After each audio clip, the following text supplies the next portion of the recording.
the name Cornell literally came from a woman whose name, I don't remember her first name anymore, but her last name was Cornell. And the company was then, it was a contingency agency in upstate New York. And Near Cornell? it had no relationship to Cornell. Oh, okay. And while I was at GE, got to know them. And when I was looking for an out, I had the opportunity to take over the recruiting part of that while the owner did the BD. And after a while, we spun off. Okay. And we kept the name, the Cornell name, because we were still branded as such and known in the market as such. And there was whatever non-competes there were just didn't hold. So Perfect. and it worked out well. Perfect. Been at it since 04. Oh, okay. Excellent. That's not a minute ago. That's Not at all. not anymore.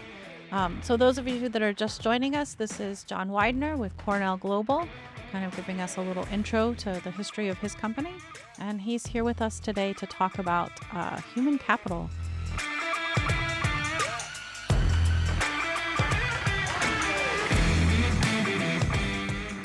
How did you get involved in human resources? It's actually a somewhat long story, which I'll keep really short. When I was coming out of college and looking for what I wanted to do that had more purpose than the contracting company I used to get me through college, I ultimately, for various reasons, was attracted. I was in Boston and walking down Commonwealth Avenue and saw Danielson Counseling Center. And I thought, okay, wow. So I was psychology minor rather, and it made a lot of sense. Let's Okay. go in. Let's see how they. And I'd actually just come from talking to the psych department at BU, Okay. and was very unimpressed. I don't want to do this. And I walked in. Okay, and I walked into the Danielson Center, and a fellow named Homer Jernigan was standing around. He looked just like Freud, literally. Spitting image of any image you've ever seen of Freud. And back in the day, I had rather long hair. Oh, And, and he probably thought I was a student looking for therapy. I probably needed it then anyway. But and he said, so what can I do for you? And I said, well, yeah, I was over at the clinical psych department, and I not very impressed. Tell me about your background. Well, I'd walked into the School of Theology at BU. Oh, oopsies. And the Danielson Counseling Center was a pastoral counseling center. And as he walked through the discipline, which was very Jungian, which had been my favorite read in college, wow, this could be it. Long story short, neither the collar nor therapist fit for several really personal reasons. Part of which is, as a therapist, one of the things you need to do, just like a doctor, et cetera, is be able to put aside the pain that you're experiencing from an empathetic Mm-hmm. perspective with anybody that you're dealing with. And I wasn't very good at that. I was taking it home. Okay. And I really saw some horrible things in people's lives that I couldn't block out when I went home at night. It led me to human resources, ultimately. Friends of mine in my church, you should get into personnel. You like people. You do like people. Uh, For those of you that don't know John knows everybody. but the net of it is that you like people, and then they gave me some books. Okay. And HR still hasn't fully realized the theory that I read 40 years ago. But it really made sense because initially personnel was the employment office at Macy's, which could not be less what I would want to do with my life. But it worked out. I ended up joining Price Waterhouse as a human resource generalist. Knew nothing about accounting, frankly. When I went in there, I was a rare hire. They thought, oh, well, he might be good at this. I was an experiment, literally. And the recruitment partner at the time decided, because of my background, I'd make a great recruiter because, of course, I understood the psychodynamics of people and would be wonderful at it. I'd never done it before, of course. And But it was a great experience. I mean, I think the lasting impact that I took from Pricewaterhouse was, first of all, how to really do performance management. They did a great job. Everybody got reviewed. The only thing that they didn't have was the individual conversations, but it was a great introduction to performance management. It was a great introduction to recruiting because Art had it set up that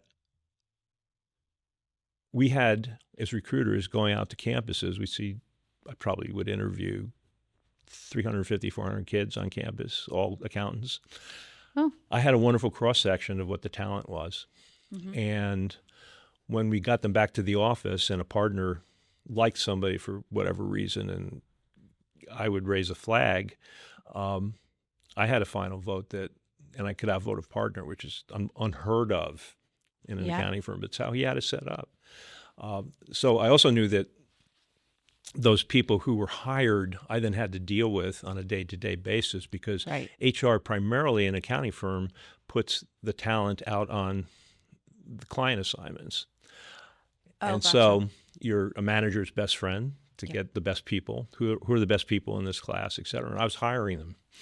That's fabulous. So you were really on the line in a lot of different ways that retrospectively, at the time I didn't think about it. I wasn't realizing how unusual that was, making hiring decisions for a major company. And it really laid the groundwork for a lot of things that I've done since. Well, I think you just touched on some really key things, like all the major components that we deal with as business owners, getting them, keeping them, and managing them, right? Like that's what you have to do to keep the company going. Right. So let's kind of jump in with, that was your softball. Here's the harder one. We're evolving as a society. AI is stepping in. Amen.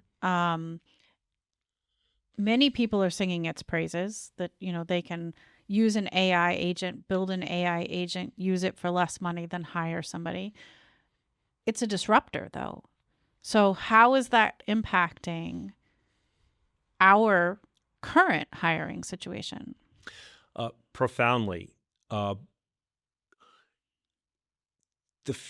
full power of AI is yet to be realized. And certainly how we adapt it to what has always been a human-centric process is again, very challenging. What do we find in the marketplace? Most recently, among other things that I've been doing, I got very interested in the engineering space. I've been doing recruiting in the engineering space. And one of our clients, just one illustration, one of our clients has, because of the volume of need in engineering, added AI into their recruiting processes. So they're using AI to help with the recruiting process? Yes. Or they're filling spots with AI? They're not filling the spots. Okay. And I'll get to that. Okay. Because that's actually more loaded than you might think. Oh, I know it's loaded. That's why I wanted to point it out and clarify. AI is generating their job descriptions. Okay. And so the extent to which the manager's touch is involved in it, I don't know. The robot is between us and the recruiter now, so that we will get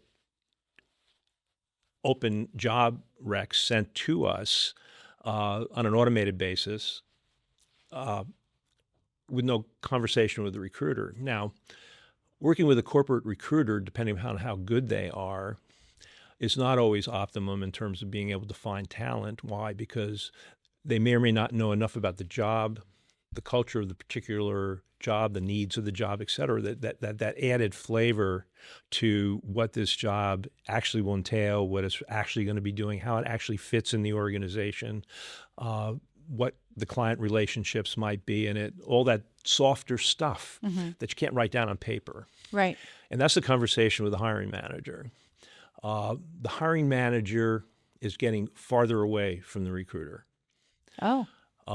At least in larger companies. Okay. And what happens as a result is that in this particular case of this company, the robot is making decisions on resumes before anybody's read them. Very true. And while that does take care of the volume of paper that comes in over the course of a year to a company, and does sort it, the extent to which it's then that data which is actually accumulated gets reused is amazing, because I can't tell you how many with this particular company we have found this and that quality candidate for them that was actually in their database, but they hadn't found them in the database. Oh, so they literally already had that They person. already had that person, but we found them. And unfortunately, since it was in their database, we couldn't make money on it. Oh, well, that's a facet that's annoying. So it's AI is a very challenging process. Now, here's the plus side of it. One of my colleagues has invested not a lot of money, about 12 grand, I think he told me, into an application that can control his prospecting for candidates. And it can like the outbound email type scenario. Well, it does two things. First of all, I think it works like again, he was just telling me about this the other day, so I'm not going to be 100% clear on it. But as I understand it, first of all, it has, if you're familiar with the idea of an internet spider, they can go out and pull data out. Well, that's one of the things that AI does unbelievably now. Correct. And so this particular app is able to go out and identify multiple prospects. He's talking about surveyors, for example, in a particular marketplace. All the surveyors in that marketplace, and somehow it generates their actual emails too, digs them out. I don't know how that's working. I have no idea. That's phenomenal tech. Scraper tech. And but on top of that, now he has a database of people to contact. And so what he's also able to do with the app is to personalize the approach to the candidates, literally with a video. Oh. Send an email with a video attached saying, I'm so-and-so, and this is the job, and this is how I understand it. This is what the kind of person we're looking for, et cetera, et cetera. And the feedback he's been getting from candidates is unbelievable, as you can imagine. It's finally, I'm talking to a person. I'm not getting this cold call out of nowhere. I get emails, all that. Particularly engineering space, you get hundreds of emails because there's such a desperate need in every aspect of engineering right now in the country. And this is now personalized. What a beautiful way to use AI. So the AI used his image on the job description and personalized a video for the candidate. Yeah, he basically does a podcast like we're doing right now, in effect, to describe that job, and he's got fabulous responses from it. Oh, I'm sure. The problem that you will find now with applicants, I did a presentation back. I think you were there when I did it. And one of the weird statistics that I found was for 2025, only 16% of applicants actually were getting hired. Think about how many people are being left to the side. Now, part of that's AI, part of that is whatever other factors are involved in making hiring decisions. Certainly, AI has purportedly will replace 20% of all jobs, but other jobs will be created as a result, for sure. AI has all kinds of wonderful strengths to it, but it's how we apply it in the end, and we're still figuring that out. What's the effect in the context of how you run a business? Well, AI is a 24/7, constantly demanding, constantly active technology. It just keeps doing. And as you train it more, it keeps doing more. And therefore, people have to keep up. Right. And it's very threatening, very hard, very depressing.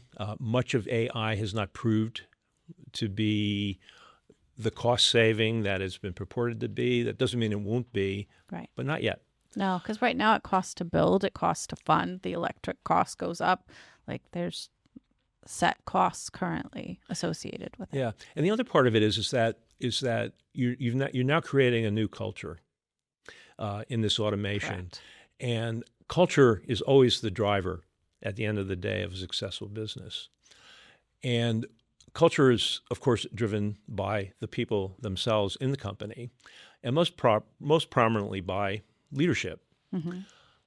So is leadership ready for the new challenge? Now, interestingly, when you read what's being written about AI, HR, et cetera, it's talking about this new approach managers need to take. I scratch my head and go, huh?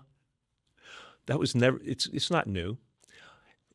This so-called new approach to management is that managers need to be more relation-oriented with their employees. Well, of course, they always had to be. I would say that's not different. That's always been what drives engagement in a company at the end of the day. First-line managers is the main reason why people like to stay. Also, the main reason why people often leave is because their managers are not doing it right. And I do agree that AI, with or without AI, we've always needed to have managers be much more high touch with their employees. If you want to drive engagement, you want to drive development, you ultimately want to drive culture. It's the extent to which a manager is invested in, number one, their employees. They're the team leader. They're driving the success of this business. And Michael Stanier Bouye, I'm blanking on how to say this. He's an Australian coach, writing The Coaching Habit. Great book for anybody out there. Read The Coaching Habit. What does it teach? It teaches something very simple. Every manager has an opportunity to coach by doing one of two things. If your employee comes to you with a problem, you tell them how to do it. You haven't taught them anything. You just told them how you would do it. Mm-hmm. If you sit down and process the solution with him or her, whole different ballgame. They've now learned, they've developed.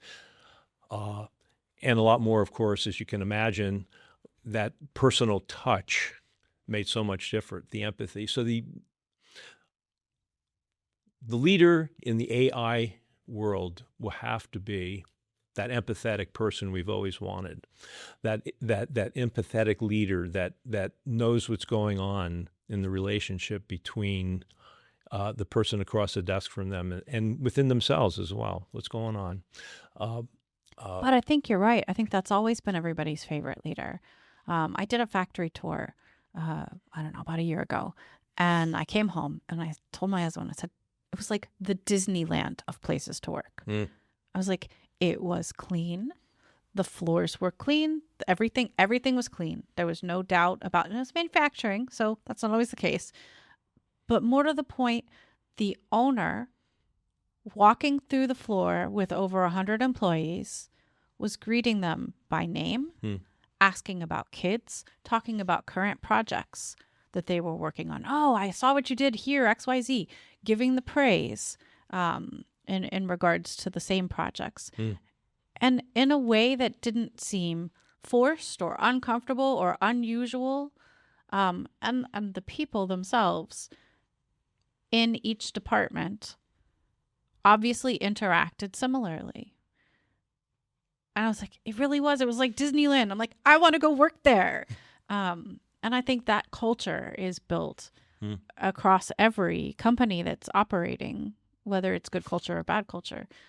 So if AI creates situations where only your good management lasts, that's not necessarily problematic. Yeah, and I was reading an article by Daniel Goleman, who's one of the gurus in emotional intelligence, about some of the demands that are being created by AI, beginning with urgency. Now that you have all this data, information, et cetera, available to you at the touch of a button, you're supposed to be able to work much faster, much more, get things done much sooner and quicker and with less people. Does that really work at the end of the day? Not necessarily. So Depends on the workflow.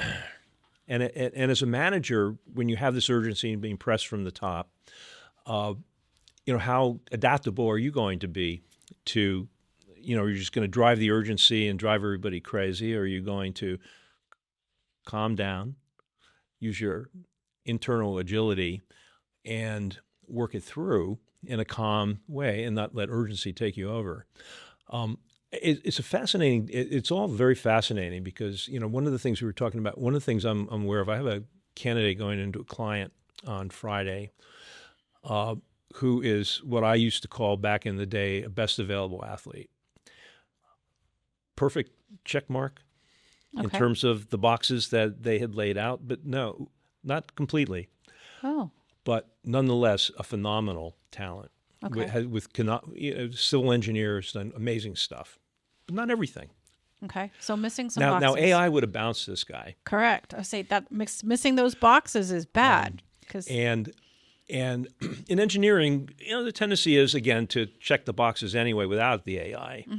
But in this particular case, the manager looks at the back. Yeah, I mean, I love the I love all the stuff all the softer stuff that in the write up I put in that he read between the lines on the resume.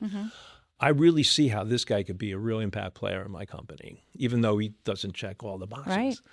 And that is the way recruiting used to be. That was when recruiting was the most fun, is when you could really come up with a diamond in the rough and watch that person come into a company and take off.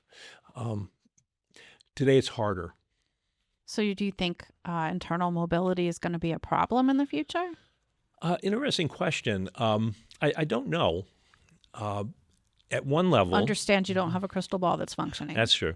At one level, succession planning, succession development with AI should be able to be done better because you're able to collect more data in a more rapid fashion.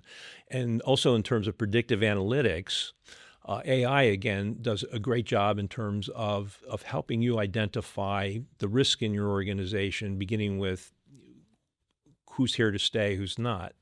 Where are the blocks across the organizational structure that may inhibit a star player from moving ahead, and how can we then adjust to that so we don't lose this person? What can we do with them creatively to keep them challenged and filled with purpose? So there's a lot of great potential that it could come. But then again, I'm not always sure that companies have always done the best job of succession planning to begin with. The thing about HR that we don't talk about enough is that it's all the various modules, if you would, from workforce planning to leadership development to recruitment, even rewards, comp benefits, et cetera. It's all integrated. It's all, why is it integrated? Well, it's all focused on the individual employee. All those at once are focused individually on the employee. So it's an integrated process, and you can't do succession planning over here without having performance data over here. And if you build a model that's centered around performance management, if you would, everything connects then. You know where your strengths are organizationally from a performance standpoint. It gives you an idea of what you got to do from a workforce planning standpoint, where my strengths or weaknesses are in the team. It gives you an idea of where your high potentials are going and where you're going to invest in terms of succession development. So it's and again, AI has the capacity to really help with the collection of that data, because certainly back in the past, a lot of it was subjective. You don't want to take the subjective out. I think as you read this, we're talking about too much objectivity, too much data-driven decision-making without taking in that other softer side of it. But there's also an overabundance of data. Yeah. So you have to kind of filter through that and look at what actual KPIs are important for the decisions that you're trying to make. Right. We've created something that can gather the number of mouse clicks on a website. Well, unless you're evaluating that website, that's largely immaterial for the rest of everything else. So you really have to kind of target what data you're using and what you're doing with it. Yeah. We also have the challenge, another piece of the data that's out there in terms of engagement. I certainly recommend anybody who's not looking at it to look at the most recent global engagement survey by Gallup. It gives you a lot of data that is useful, beginning with how many of your employees are likely engaged, how many of your employees are likely looking, like 50%. That's crazy. And I just want to poke on that for a minute to make sure everybody understood. That was 50% of your current employees are looking for employment outside of your company. Looking or listening. Yeah. And that's because only 30% of them are engaged. And AI is adding to that right now. But Adding to that because it's filtering more emails in? yeah, let me back that up a little bit. If one of the things that AI has done, from what I've read, I don't know this to be a fact, but Anna Tavis, who's runs the HR program, graduate program down at NYU, brilliant woman, is a voice in the space, in my opinion, wrote an article about how middle management is beginning to disappear, in part being replaced by automation. Right. And yet, which may account for the fact that if you think your employees are disengaged, take a look at managers. Now, but that said, managers are going to be point in terms of making AI successful. If they're disengaged, no wonder their employees are disengaged. Right. If they're disengaged, how excited are they going to be with the changes that they're going to have to be involved in, the literal cultural change, as this new technology comes in? I'm old enough to have been around when the first computers started showing up and changing our lives. I'm old enough to have seen the first applicant tracking systems suddenly developing, which were phenomenal. I mean, they weren't AI-driven at all, but they were algorithm-driven. And as they developed, you began to be able to, again, sort data in ways that you couldn't do before, because all in manual files. Imagine hundreds of resumes in a file. That's how it was back in the day. That sounds before terrifying, actually. And so this new technology, properly applied and properly understood, and again, I emphasize we're still understanding it. We're still at the early stages of this adaptation, even though every CEO in America says we got to do this, we got to do it, and got to do it quick.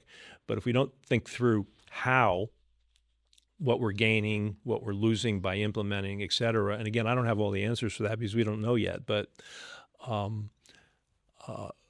we can't count on robots running everything as effectively as humans do. So No, and that's a good thing in my mind. yeah, Like, several people that do my job are like, oh, we're not going to have jobs. AI is going to take over everything we're doing. I'm like, there's absolutely no way that AI can personalize to deal with a business owner right. to help coach them through a process of any type. That's a human capacity.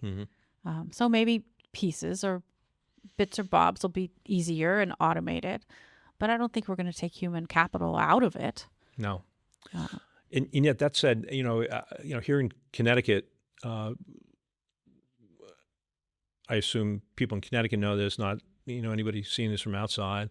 I mean, we're leaders in advanced manufacturing, and the stuff that tech is now able to do in a manufacturing environment without the hands of people touching is unbelievable. I mean, it's just incredible stuff, and that's all good. Feed it in, get the part out. That's all good, but again, it's how you manage the people that are involved in that environment that becomes very critical to make the ultimate great company.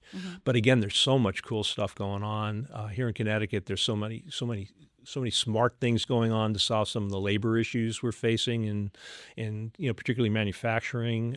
Check out the programs that Paul Lavoie has put into place at the University of New Haven.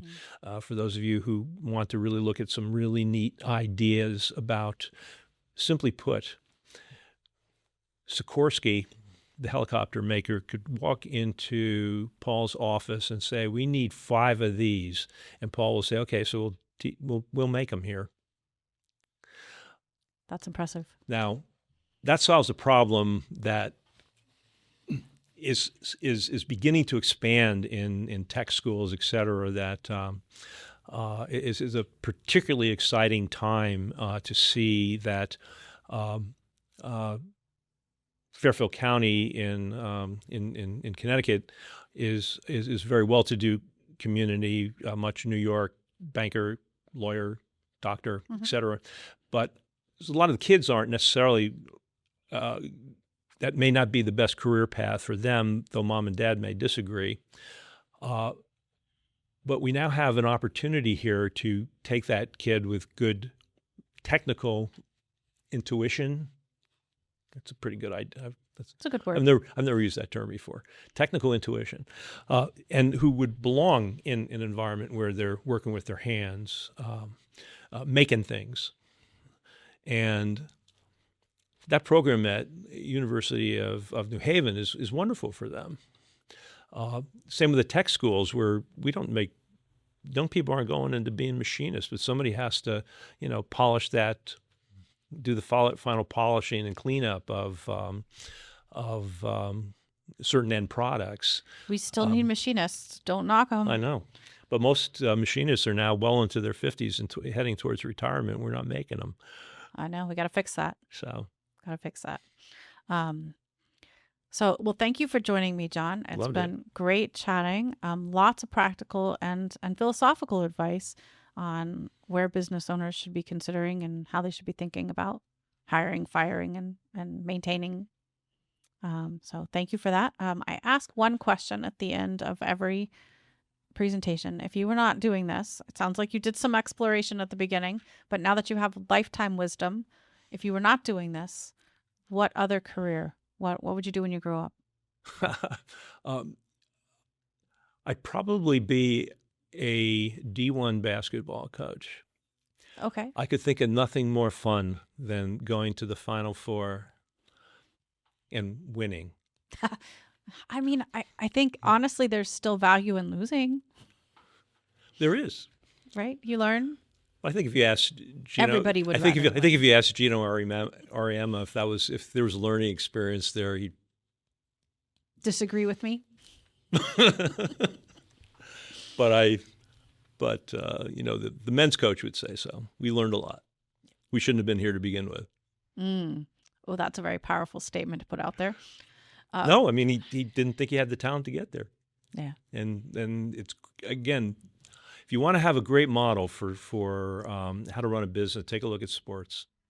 Absolutely. Team camaraderie makes Exactly. all the difference in the world. Got to have the heart. Exactly. Well, thank you very much, John. Thanks, Deb. For Great. those of us that are joining online, John's contact information's on our podcast page.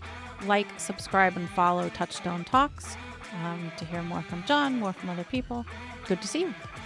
Thanks, Deb. Appreciate it.